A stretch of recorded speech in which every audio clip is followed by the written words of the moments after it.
morning everyone. Welcome in political science class. Chapter 4 Executive, page number 94.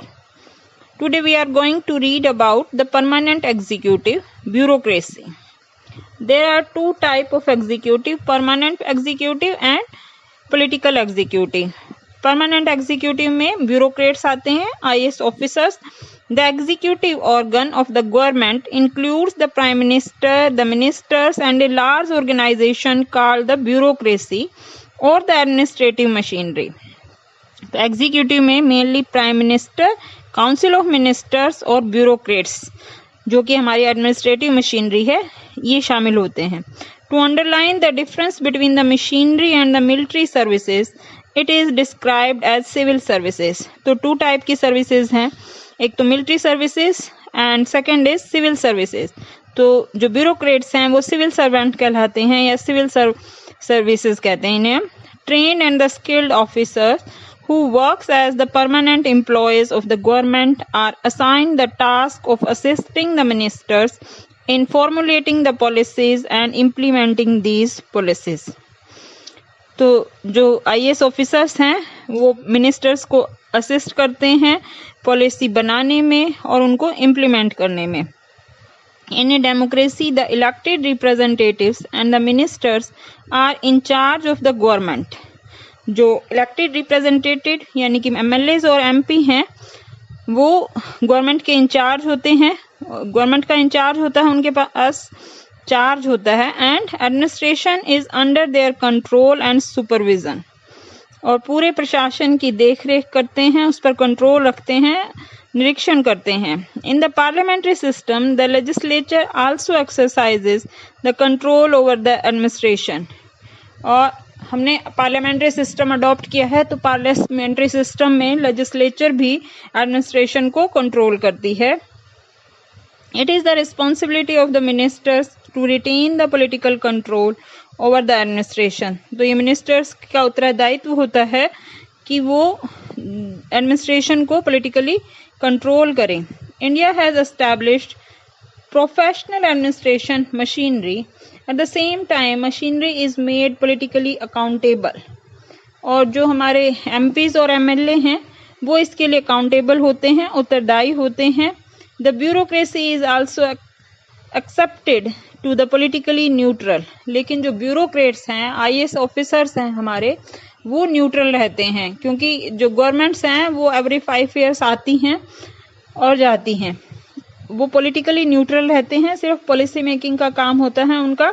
This means that the bureaucracy will not take any political position on the policy matters.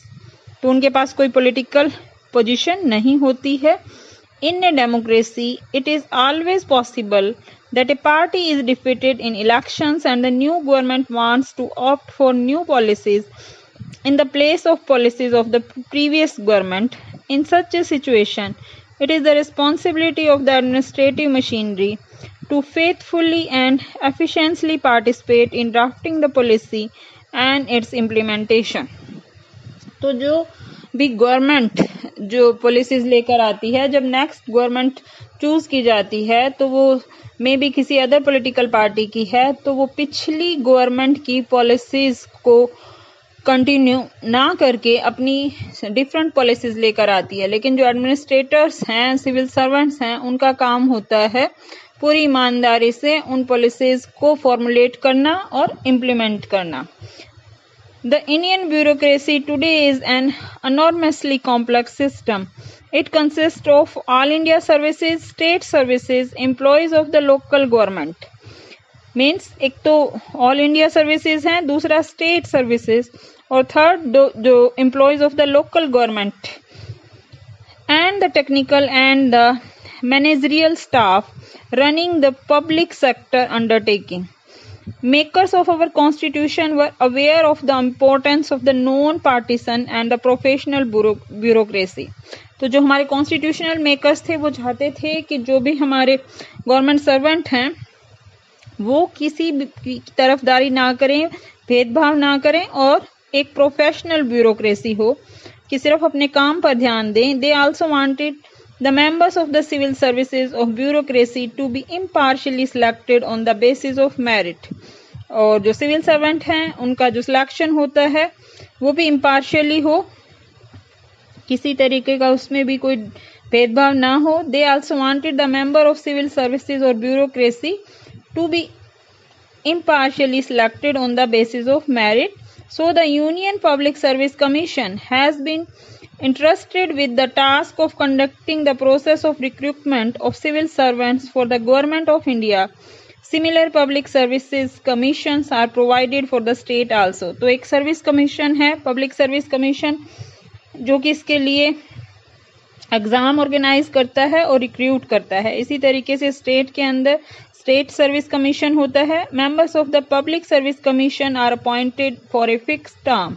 There removal और suspension is subject through the inquiry made by the जज of the supreme court.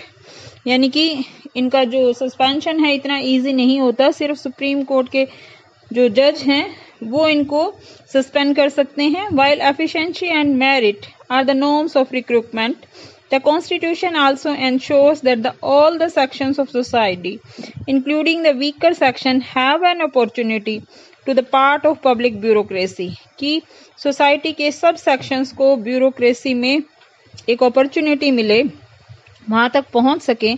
For this purpose, the Constitution has provided for reservation of jobs for the Dalits and Adivasis. के लिए reservation का provision किया है गया है. Subsequently, reservations have also been provided for women and the other backward classes. These provisions ensures that the bureaucracy would be more representative and the social inequalities will not come in the way of recruitment to the civil services. Means reservation का जो process किया गया है civil services में, तो उससे जो हमारी सामाजिक असमानताएं हैं वो इन ब्यूरोक्रेट्स को चुनने में एक बाधा नहीं बनती हैं, क्योंकि इनका प्रोविजन ही इस तरीके से किया गया है. तो जो सिविल सर्विसेज हैं उनका क्लासिफिकेशन 3 टाइप से है. एक तो है all India services, second is central services. Central services में आती हैं इंडियन फॉरेन सर्विसेज और Indian revenue services. State services में सेल्स टैक्स ऑफिसर्स, और ऑल इंडिया सर्विसेज में Indian administrative services and Indian police services. तो ये 3 टाइप का क्लासिफिकेशन है, classification of the civil services. Person selected by the UPSC for the Indian administrative services and the Indian police services constitute the backbone of the higher level bureaucracy in a state. तो state की सबसे higher level की जो job है वो UPSC job है, Indian administrative services and the Indian police services. You may know that the collector of A district is most important officer of the government. At the district level पे जो highest post है वो collector की होती है. Is the Do you know that the collector is normally an IAS officer and that is the officer is governed by the service conditions laid down by the central government. लेकिन जो उनकी service की जो वो state की करती हैं, लेकिन सर्विस कंडीशन जो है सेंट्रल गवर्नमेंट की होती हैं. इन ए IAS and the IPS officer is assigned to a particular state, और फिर उनको किसी पर्टिकुलर स्टेट में भेजा जाता है where he or she works under the supervision of the state government के supervision में काम करते हैं. However, IAS and IPS officers are appointed by the central government. They can go back into the service of the central government, and most importantly, only the central government can take the disciplinary action against them. Means अगर उनके against कोई action लेना है तो वो सिर्फ central government ले सकती है और उनको जो है वापस सेंटर की जॉब में भी बुला सकती है. This means that the key administrative officers of a state are under the supervision and control of the central government. तो वो सेंट्रल गवर्नमेंट के सुपरविजन में ही होते हैं. Apart from the IAS and the IPS officers appointed by the UPSC, the administration of the state is looked after by the officers appointed by through the state public service commissions.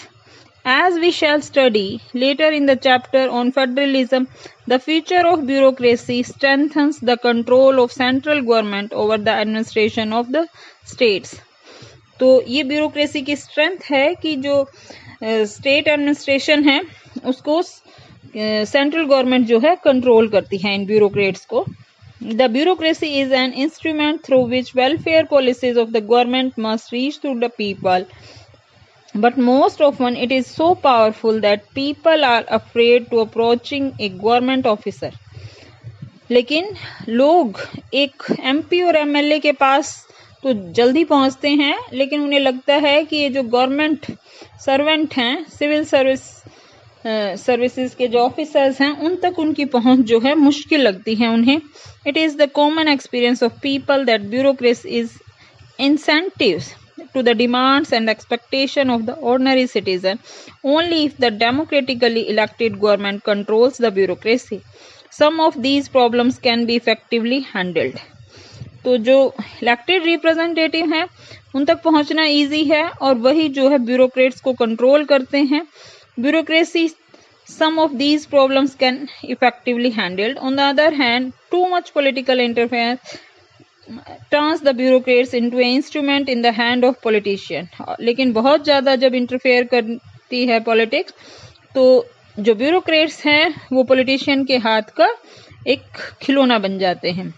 Though the constitution has created independent machinery for recruitment, हालांकि जो इनका selection होता है वो government की बजाय एक independent machinery करती है इनकी recruitment. Many people think that there is no provision for protecting the civil servants from the political interference in the performance of their duties. लेकिन लोगों का ये मानना है कि ऐसा कोई तरीका नहीं है कि इस सिविल सर्विसेज के अंदर जो है पॉलिटिकल इंटरफेरेंस को रोक सके. It also felt that enough provisions are not there to ensure the accountability of bureaucracy to the citizen. और बहुत से लोगों का ये मानना भी है कि ऐसे कोई प्रोविजंस नहीं है कि ब्यूरोक्रेट्स की उत्तरदायित्व सिटीजन्स के प्रति जो है एंश्योर हो सके. There is an expectation that measures like the right to information may make the bureaucracy a little more responsive and accountable. लेकिन राइट टू इन्फॉर्मेशन मिलने के बाद जो ब्यूरोक्रेसी है वो पहले से ज़्यादा रिस्पॉन्सिबल और अकाउंटेबल हुई है. This is all for today. Thank you.